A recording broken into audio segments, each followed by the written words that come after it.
Okay sir, okay میں علی الحسن نقوی صاحب میری بات سن رہے ہیں؟ ابھی ان سے بات کر جی سکتا ہوں؟ بالکل سن رہے ہوں، سن رہے ہیں جی ہاں۔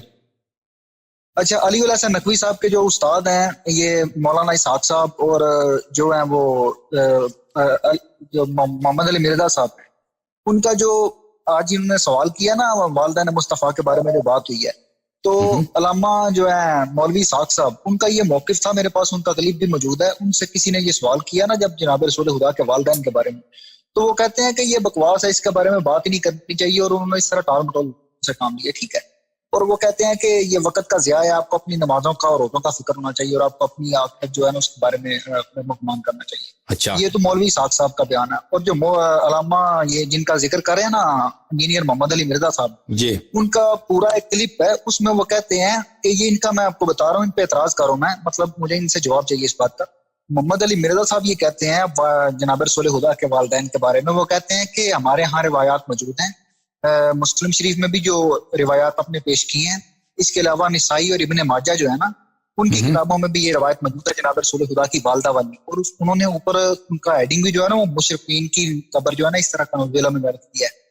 تو وہ کہتے ہیں کہ اس وقت کے بارے میں اگر کوئی بندہ جناب رسول خدا علیہ الصلوۃ والسلام کے والدین جو ہیں ان کے بارے میں ان روایات کی روشنی میں کفر اور شرک یا اس طرح کا عقیدہ رکھتا ہے، تو محمد علی مرزا کہتے ہیں کہ میرے نزدیک وہ گستاخ نہیں ہے، مطلب وہ جناب رسول خدا کے والدین کو اگر وہ کافر اور مشرک سمجھتا ہے تو وہ گستاخ نہیں ہے۔ میں یہ علی الحسن نقوی صاحب کے توسل سے محمد علی مرزا صاحب سے یہ بات کرنا چاہوں گا، ان سے سوال پوچھنا چاہوں گا کہ اگر اہل تشیع میں سے کوئی بندہ جناب ابو بکر، جناب عمر یا جناب عثمان ان تینوں خلفاء کی شان میں اس طرح کے الفاظ کہے تو آپ اس کو تو گستاخ کہتے ہیں۔ آپ اس کے بارے میں، جس طرح اہل تشیع کا ایک ذاکر ہے، اس نے پچھلے 1-2 سال پہلے نا آصف رضا الوی، اس نے حضرت ابو بکر کے بارے میں کفر کا عقیدہ کلیم کیا، اس نے کہا کہ حضرت ابو بکر نعوذ باللہ کافر، ٹھیک ہے، تو انہوں نے باقاعدہ اس کے اوپر پورا 1 گھنٹے کا کلپ ریکارڈ کرایا اور انہوں نے گستاخ اور یہ سارا کچھ کیا، ٹھیک ہے۔ تو میرا ان سے یہ سوال ہے علی الحسن نقوی صاحب سے کہ اگر آپ ان دونوں کی سائڈ لیتے ہیں، اگر وہ دونوں مثال کے طور پہ جن کو آپ محدث اعظم کہتے ہیں زبیر علی زئی صاحب، وہ بھی یہ کہتے تھے کہ میں صرف اس بارے میں خاموشی اختیار کرتا ہوں، بھائی آپ کیوں خاموشی اختیار کرتے ہیں؟ آپ جناب رسول خدا کے والدین کے بارے میں خاموشی اختیار کرتے ہیں، ان کو کافر اور مشرک کہنے والوں کو آپ گستاخ تک نہیں کہتے، اور آپ مولانا اسحاق کے زبانی جو ہے آپ اس موضوع کو اس لائق ہی نہیں سمجھ کے اس کی بات کریں، تو پھر حضرت ابو بکر، عمر اور عثمان جو ہیں وہ تو زیادہ سے زیادہ رسول خدا کے غلام ہیں، ان کے بارے میں اس طرح کا اعتراض ہو تو پھر آپ کے مطلب وہ جو ہے وہ سر کے اوپر بال کیوں چڑھنے لگ جاتے؟ اگر آپ جناب رسول خدا کے والدین کے بارے میں اس سب کو برداشت کریں تو ان کے بارے میں کیوں نہیں پڑھتے؟ سمجھ آ گئے وہ جواب، ابھی علی الحسن صاحب کو جواب دینے دیں گے، ٹھیک ہے نا، وہ آپ سے جواب دیں گے، بہت مہربانی آپ کی۔ علی بھائی کہہ دیں کچھ ان کے جواب میں، کچھ کہنا ہے؟ جی اس میں یہ تھی کہ بہتر تو یہی ہے کہ انجینئر صاحب کا ای میل ایڈریس ہے mirza_95@yahoo.com، جی mirza_95@yahoo.com، اور ان کا سرکاری نمبر ہے باقاعدہ 032159000162۔ جی اور مفتی اسحاق صاحب کا جہاں تک تعلق ہے تو ان کے شاگرد ہیں علامہ کاشف علی صاحب جو ان کے ساتھ بیٹھا کرتے تھے، ان کا نمبر میں آپ سے ایک بات پوچھتا ہوں بھائی، آپ مجھے بتائیں، اور میں انجینئر کے متعلق نہیں پوچھتا، دوسروں کے متعلق، آپ کے متعلق پوچھتا ہوں۔ دیکھیں ہمارے متعلق یہ بات بہت زور و شور سے بیان کیا جاتا ہے، اس پہ بہت زور دیا جاتا ہے کہ جناب ابو طالب علیہ السلام نستجیر باللہ مومن نہیں تھے، مسلمان نہیں تھے، ٹھیک ہے، یہ کہا جاتا ہے۔ تو جب جب آپ کے اپنے کتب میں صحیح احادیث جس کے متعلق آپ کہتے ہو یہ اجماعی ہے، اس میں علماء کا اجماع ہے کہ نبی کریم صلی اللہ علیہ وسلم کے والد اور والدہ دونوں غیر مسلمان، کافر، نستجیر باللہ، جہنمی ہیں، جہنم میں اس حد تک، اور ابو طالب علیہ السلام کے متعلق تو یہ ہے کہ وہ صرف گھٹنے تک یا پیر کے پسلی تک جہنم میں۔ اچھا، جب آپ کا اپنے عقیدہ یہ ہے تو کیا آپ کو حق پہنچتا ہے، آپ کے علماء کو حق پہنچتا ہے کہ جناب ابو طالب علیہ السلام کے متعلق یہ سوال ہی اٹھائیں؟ یہ کوئی جب نبی صلی اللہ علیہ وسلم کے متعلق یہ کہتے ہو تو شیعوں سے کیوں ڈیمانڈ کرتے ہو کہ ان کے وسیع کے والد، وہ نہ صرف والدہ کے لیے نہیں، والدہ کو تو بالاجماع مسلمان ہے، مومنہ ہے، جناب فاطمہ بنت اسد، ان کے والد کے متعلق شیعہ جواب دے دیں۔ آپ مجھے بتائیں یہ کوئی انصاف ہے؟ اس میں کوئی معقول بات ہے؟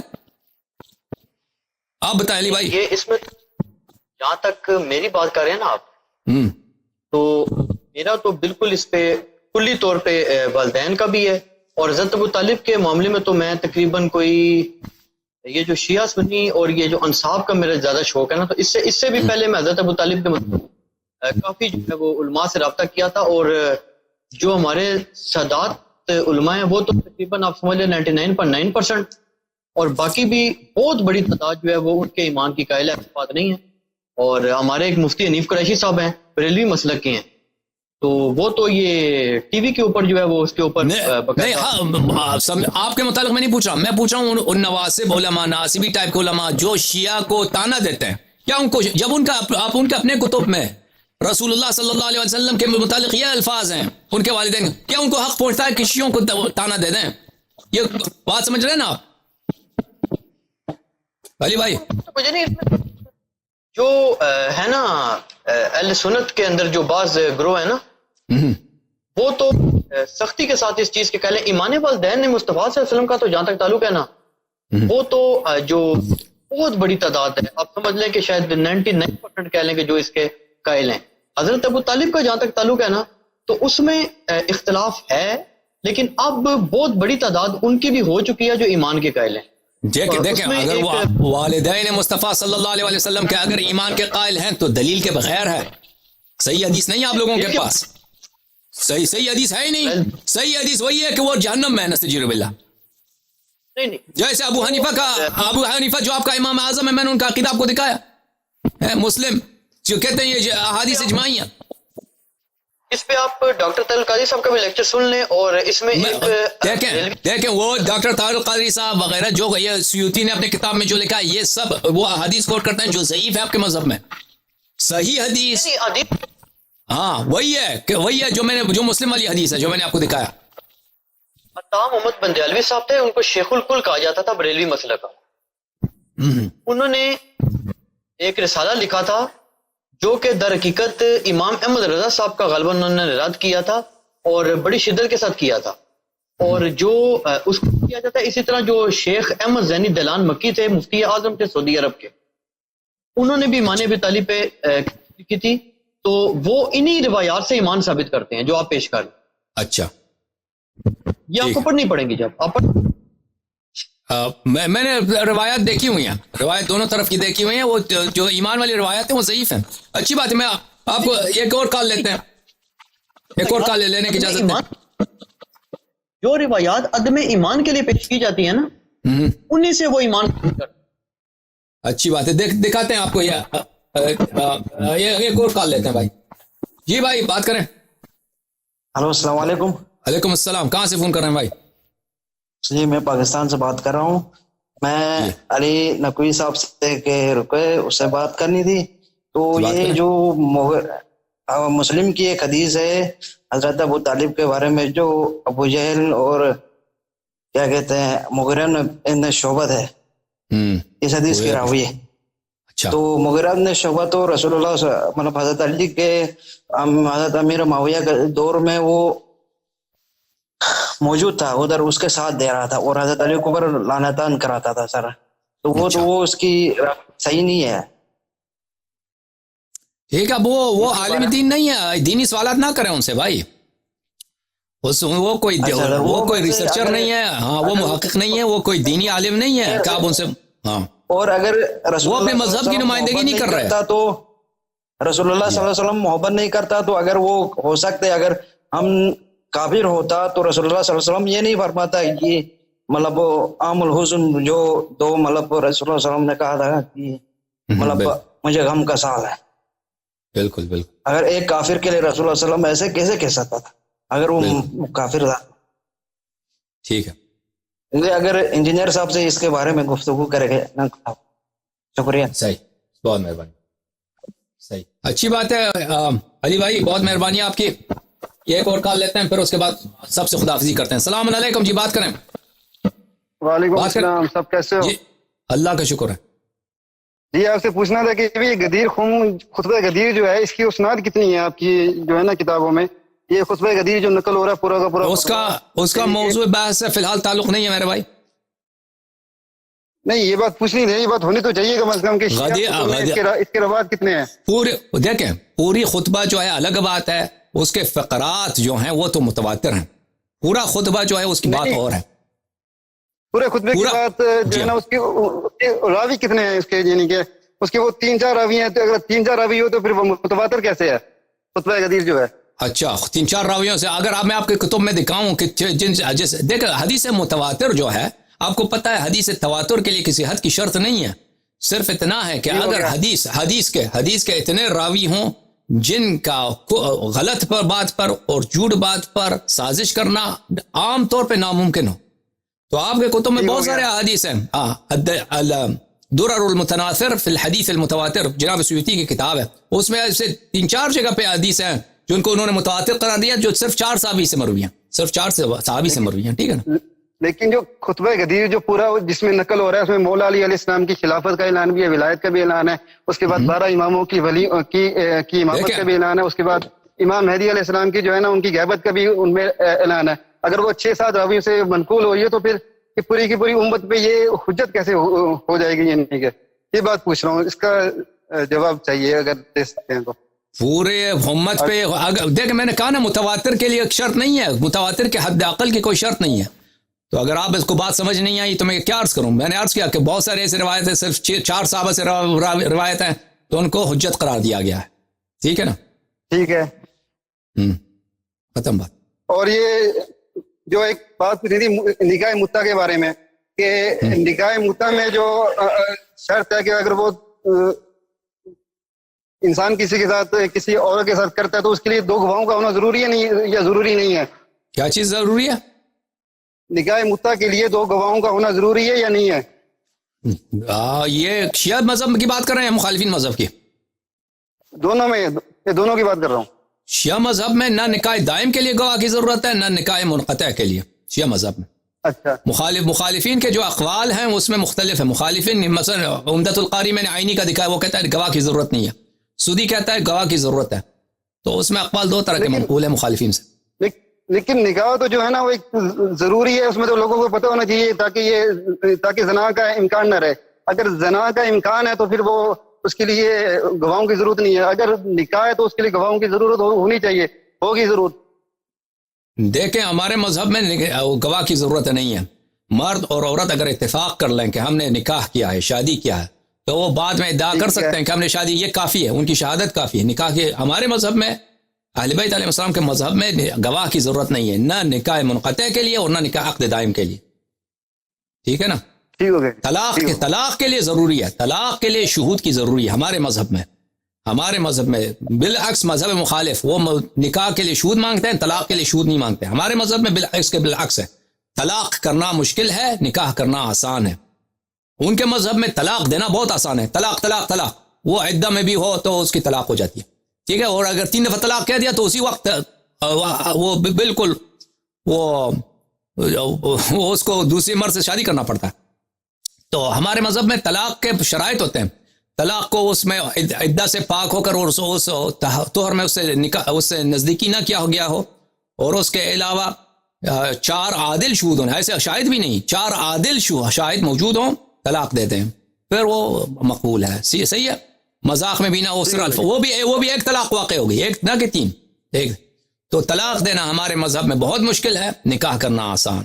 جی. اور بس یہ پوچھنا تھا کہ خطبہ غدیر کے جو ہے نا اسناد کے بارے میں 6-7 خطبہ غدیر جو غدیر متواتر ہے بھائی, غدیر متواتر ہے. اس کے علاوہ 12 اماموں کے نام ہمارے کتب میں تواتر کی حد سے بہت زیادہ ہے. 12 اماموں پہ نصوص 12 یہ 100 سے کہتے ہیں 100 سے زیادہ سند ہے کہ 12 امام رسول پاک ان کے نام اور ان کے نسب یہ کون لوگ ہیں, یہ 100 سے زیادہ اسانید ہے احادیث کے. سمجھ میں آ رہی ہے؟ آپ کہتے ہیں تواتر, آپ کو پتہ نہیں آپ کے ذہن میں کیا ہے بھائی. اللہ خدا. لیکن خطبہ غدیر ہمارا موضوع نہیں ہے. وہ خطبہ غدیر کے متعلق اگر آپ میرے ریکارڈ میں چلے جائیں آن لائن تو اس میں میرے تقریباً تواتر کے بعد کے متعلق 3-4 اسپیچز ہیں. جی جناب. السلام علیکم بھائی. وعلیکم السلام شیخ صاحب. ٹھیک ٹھاک ہیں؟ مولا کا کرم. کیسے ہیں بھائی آپ؟ میں الحمدللہ علی مبشر بول رہا ہوں. میں نے یہ احسن بھائی سے بات کرنی ہے. سارے جواب اعتراضات لے کر آ جاتے ہیں, جبکہ یہ اپنے بارے میں کیا کریں گے؟ 1400 سال سے یہ ڈیفنس میں ہیں. یہ شیعوں کے بارے میں تو اعتراضات ڈھونڈتے ہیں, جبکہ ان کا دین اٹھائیں تو ان کا دین کی ابتدا کیا ہوتی ہے کہ رسول پاک صلی اللہ علیہ وآلہ وسلم